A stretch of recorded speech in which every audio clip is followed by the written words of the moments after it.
Speaker. I call Alfred Nara. Thank you, Mr. Speaker. I rise to take a call in the third reading of the Children, Young Persons and Their Families Advocacy, Workforce and Age Settings Amendment Bill in its third reading.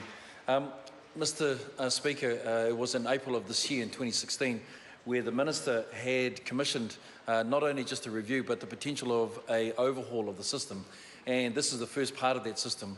I can remember that we not only had the expert advisory panel, but I think what was also significant was the youth advisory panel. And I want to mention that because their voice was quite critical to the concerns that were raised by the EAP and then also then by the youth advisory panel. And I just want to make mention because some of those comments that they raised were quite significant in the shaping of this bill, where it is today, and some of the significant elements of the bill as well.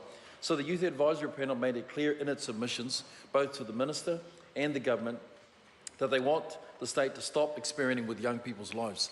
That's their impressions. Those that have been in care for some time had simply said, can we stop the factors of the transient nature in which they were often experiencing? The trauma that it created for them was in such a way that they asked that they would be able to have clear lines of accountability and also to not have the transience that was traumatising them.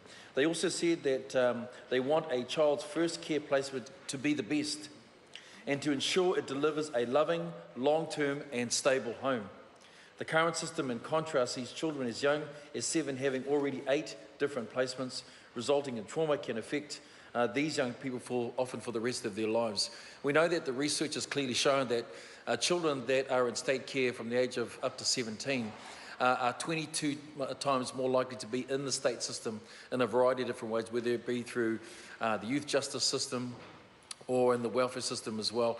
We know that we must do a better job. I want to commend the Minister because what she took on was not another review. In fact, the Children, Young Persons and Their Families Act has been reviewed over 14 times. She chose that rather than another review, that there would be an overhaul. This is the first part of that overhaul of that system. And I just want to be able to acknowledge her leadership in that regards.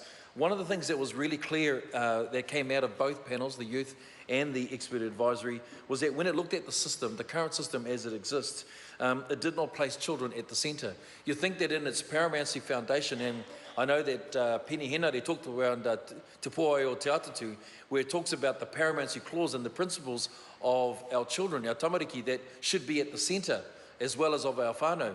And yet, isn't it interesting, in a system that has been operating for such a long time, still did not place children at the centre of this, and that's the essence of this as well. The other aspect that was important is that it does not meet the needs of vulnerable young people as they move into adulthood. And here's the transition phase that we're talking about that's a critical part of this element. It's fragmented, it does not have the clear lines of accountability, and is not organised around a common purpose. And I think that the bill, as it stands, the first part of that transformation and change is trying to address these issues and has addressed them in the best possible way as well. Mr. Speaker, one of the things that I also want to address, I know that there's been some comments from the opposition. In fact, I know that it was Jacinda Ardern who put through in the committee stage an SOP, which was trying to address, I suppose, the lines of accountability for the Chief Executive. And I know there's been some criticism around that, and hence the reason why members of the opposition are not supporting this bill.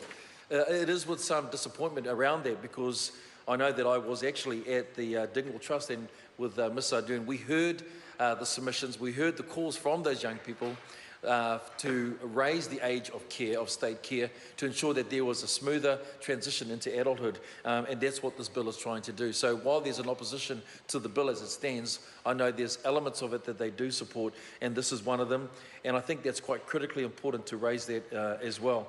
So some of the opposition now have a problem with the power to delegate these functions. I want to make it really clear that as a government, we know that it's important that it's not only registered social workers that play a critical role as well, but there's also been a significant number of other key stakeholders.